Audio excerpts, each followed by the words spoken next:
Quick look at Vechain then on the daily time frame today for another little daily update. As we can see, we're still kind of chopping around in this awkward little area that we've put ourselves in here.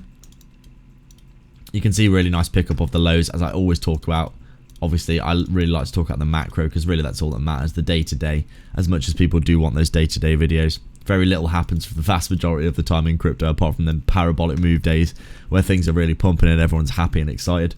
But you can see, obviously, the bear market, the accumulation when we're 95% down from the all-time high.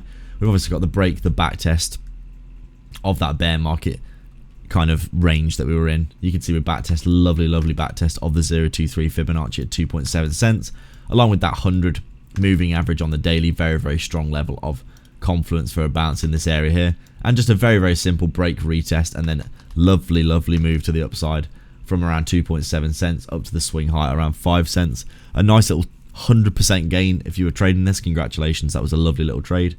And then you can see cooling off, retesting the 0.38 there at 4.2 cents. We come up again, and as you can see quite clearly, we come up obviously right now having a bit of crazy chop in the markets. If we look at the hourly, you can see more clearly what I'm talking about. Basically, we came up, retested our 0.38 Fibonacci, came up, made a new swing high in the local area, dump, and then really we've just kind of been chopping sideways and ranging awkwardly since then. Obviously, Bitcoin just scraping its all-time high. Ethereum is still pumping continuously towards its all-time high day after day with very little stopping. And it looks like Vechain here is just basically had, you know, it's got some benefit of that, but right now we're waiting for a bit more rotation into these large caps to see Vechain truly coming up and getting a bit more of a shine to it. But overall, gearing up lovely.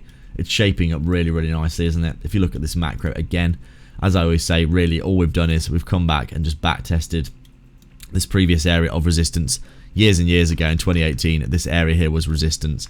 Now it's been flipped into support, and now we're just looking for continuation above a previous all-time high and then going for some of those targets that we've been looking for years, up towards $1. Very big psychological target that we could hit in the next bull market. I think this is very possible considering what we've seen in the previous bull market. It looks like Vechain could definitely get up towards, you know, $100-200 billion market cap, in my opinion, considering if Bitcoin's going to, you know, 2, 3, 4 trillion. We've got Ethereum well over $1 trillion, 2 trillion. We've got Dogecoin, etc., all going to like 200-300 billion. We could easily see Vechain heading up above that $100 billion mark, in my opinion. So things looking really strong right now, gearing up really nicely. You can see the shape of this chart looking beautiful. The bear market resistance broken out of, heading up through our Fibonacci levels for the bull market. Let's see what we can do going into the halving.